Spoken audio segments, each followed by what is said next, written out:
Marakara ma aikari a itura ria Chesiro gicigo-ini kia mbunge kia Mount Elgon magũthũkanga gwa barabara ĩno ya kumĩra itũra-inĩ rĩrĩ matindĩkĩtie aikari nginyagia makoya ikinya ria gũtũngania mahinya na kwambĩrĩria gwĩthondekera barabara ĩno. Tumejimobilize tukasema tutongoja, tumekuwa hapa juzi jana, tunajaribu kutengeneza barabara at least ipitike. Mnaumia na pikipiki kila siku hapa, hata saa hii mvua niko natoka mvua, pambana na matope hadi anga ike inakuja mvua inaonyesha. There was a time MCA alitaka kuilima, mbunge akakuja akamkataza, akamwambia ako na uwezo analima, amepewa pesa.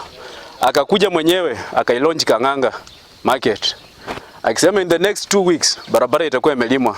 Arutwo a kĩrathi gĩa form 4 arĩa mathiaga cukuru cia kũrokwo na kũinũkwo arĩa marathiĩ na mbere na igeranio ciao nĩo mahutĩtio mũno nĩ thĩna ũyũ, ũndũ ũmwe na arĩmi arĩa maraumĩria magetha kuma mĩgũnda-inĩ. Kuna mwalimu mkuu wa hii shule inaitwa Chesiro.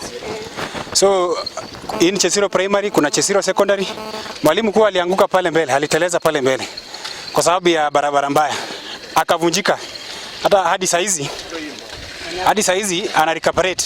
Gari ya kupepa mitihani imekwama hapa, ikabidi serikali sasa ikuje na walimu kutoka shule, wakuja wanafunzi wanatoka darasani kusimama wanaangalia kama watapata mtihani, wako na hofu. Lakini mimi ni mfanyabiashara huko, kila siku nabeba mzigo, lakini njia ya Kang'anga kutoka Kang'anga mpaka Chesiro huko mpaka Chebweki njia ni mbaya. Matura maya moĩkaine na ũrĩmi wa mahiũ, ũndũ ũmwe na irio ta nyanya, marigũ, mbembe na waru. Ona gũkĩrĩ ũguo, mũmbunge wa gĩcigo gĩkĩ Fred Kapondi ereire aikari kĩgĩna nĩkĩigĩtwo keheri-inĩ mũbango-inĩ wa kũmĩkĩra maramu. Kĩribotera Inooro TV, njĩtagwo Ani Ngigĩ wa Nyamu.